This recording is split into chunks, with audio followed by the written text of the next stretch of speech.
একটা ভূমিকম্প হবে পৃথিবীর পূর্ব দিকে। পৃথিবীর পূর্ব দিক মানে এই যে ভারত, পাকিস্তান, বাংলাদেশ, শ্রীলঙ্কা, ইন্দোনেশিয়া, ঠিক আছে, এই সিঙ্গাপুর, এই যে কন্টিনেন্ট মালয়েশিয়া, এটা পৃথিবীর পূর্ব দিক। এদিকে একটা ভূমিকম্প হবে। তারপরে 7 পৃথিবীর পশ্চিমে একটা ভূমিকম্প হবে। পশ্চিম মানে বোঝেন না? পশ্চিমা বিশ্ব না, সৌদি আরব না, পশ্চিমা বিশ্ব, ব্রিটেন, ফ্রান্স, জার্মানি, তারপরে রাশিয়ান কন্টিনেন্ট, হ্যাঁ, ইউক্রেন, এদিকে আপনার আমেরিকা, এই পুরো পশ্চিমা বিশ্ব, এখানে একটা ভূমিকম্প হবে বড়। এবং এগুলো এমন হবে যেগুলোতে ভূমি মাটিতে ধসে যাবে, মাটিতে ডুবে যাবে।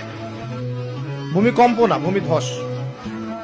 8 পৃথিবীর মাঝখানে মধ্যপ্রাচ্যে একটা ভূমিকম্প হবে, যেখানে আমাদের সো কল্ড আমিরুল মুমিনিনরা থাকে, এদের এখানে একটা ভূমিকম্প হবে ইনশাআল্লাহ। 9 ইয়েমেন থেকে একটা আগুন বের হবে। ইয়েমেন থেকে একটা আগুন বের হবে, যে আগুন মানুষকে হাসরের মাঠের দিকে তাড়িয়ে নিয়ে আসবে। আরেকটা বলেছেন 10 নাম্বার, সূর্য উঠবে পশ্চিম দিক থেকে। সূর্য উঠবে পশ্চিম দিক থেকে, তাহলে আর সময় নাই, পৃথিবীর সময় শেষ।